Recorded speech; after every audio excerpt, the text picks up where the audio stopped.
Good morning, people, and welcome to another episode of Nino Unload. Today I'll be working on some lawn care, and as you're probably aware, the outside and the lawn is really my responsibility, and I certainly take a lot of pride in taking care of that. So just watch me as I go through. I'm going to be cutting the grass, and as we should do, probably about every 3 days. So here we go.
So just a minute ago, I just received a package from Pure Leader. It's actually my dethatcher that I just purchased from Amazon a couple of days ago, and I was expecting it to come tomorrow, but it arrived today. So guess what? I'm going to be giving it a shot today, and I'm going to show you how this thing works. Now, the dethatcher, what it really is, it goes through your lawn and it dethatches all the sediment on the bottom of your lawn. So no matter how many times you rake your lawn over and over again at the beginning of the season, you're always going to have a lot of dead grass remaining on the bottom, and it really adds as a bit of a hindrance when you're trying to overseed your grass or when you're trying to add fertilizer to your grass. Because a lot of times what happens is the fertilizer or the seeds ends up on these dead impediments that are sitting at the bottom of your grass and never really makes its way down to the soil to add to that lushness of your grass, or add nourishment to it as far as the fertilizer goes. So what this dethatcher is going to do is going to loosen up all those pieces way down in the bottom, and it's going to get you to get it all raked up and get it all removed. This way, when you overseed or add fertilizer, it will all work out just fine. And this unit only took me about 15 or 20 minutes to assemble. It's fairly simple, fairly straightforward to assemble, and I'm going to give it a shot.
So as you can see, I've done my dethatching, and I've used the dethatcher once. I've passed over it once, and you see the amount of dead grass and pine needles that I've pulled up. It's absolutely amazing. Just to think that I've put in a lot of elbow grease to rake all this stuff up, and look how much is still in there. So what I'm going to do now is I'm going to run my lawnmower over this with the bag on to try and pick all these dead grass up. And you can imagine how now the seeds will be happy to get down in there and germinate. And I'm actually going to make another pass to see if what else is left underneath that. So stick with me as I go through it.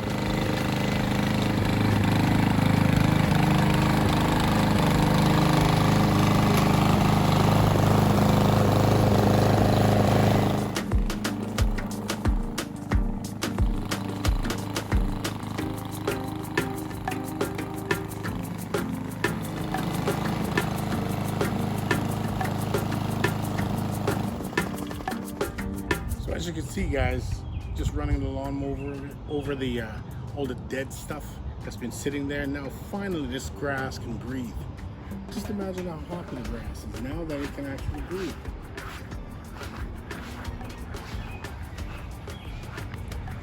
Oh, this is quite a day, and I tell you that that tool is really worth its price of gold. So I will be running another pass with the machine, going over it one more time to see how much more this dead stuff we can pick up. So watch as we go along.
My turf builder. I'm going to be using this to add some to the little bald spots in my lawn. Okay, and that's going to help me to repair it and reseed it and get a growth going in order for the seeds to germinate, making contact with the soil. So once you pass your dethatcher over the grass, it is going to look a little yellow, but don't get despaired because it will bounce back. This is the granulated grub killer that I normally use, and I apply this product twice a year in April and October because you know those grubs, pesky as they are, they eat on the roots of your grass and leaving all sorts of bald spots, and good way to treat it. Hey guys, here we go. After all our hard work and our dethatching of the lawn and reseeding and adding turf builder and all that treatment, including the slow release fertilizer, let me tell you, we have had an awesome result. If you look at the lawn, it's just absolutely sparkling. It's shining. She's saying hello. She's happy. She's loving it. And I'm going to tell you that this, you might see some brown spots on there when you're dethatching and just before you seed and fertilize. But let me tell you, the result is awesome. But one of the things you got to bear in mind is make sure that if you start having bald spots, you start treating for grubs. And treating for grubs is something that starts in both April and October. Twice a year, you're supposed to be treating your lawn. Okay, once you get that going, you're gonna have an awesome result. So I hope you enjoy this, and I hope you enjoy the result, and stay tuned for the next one.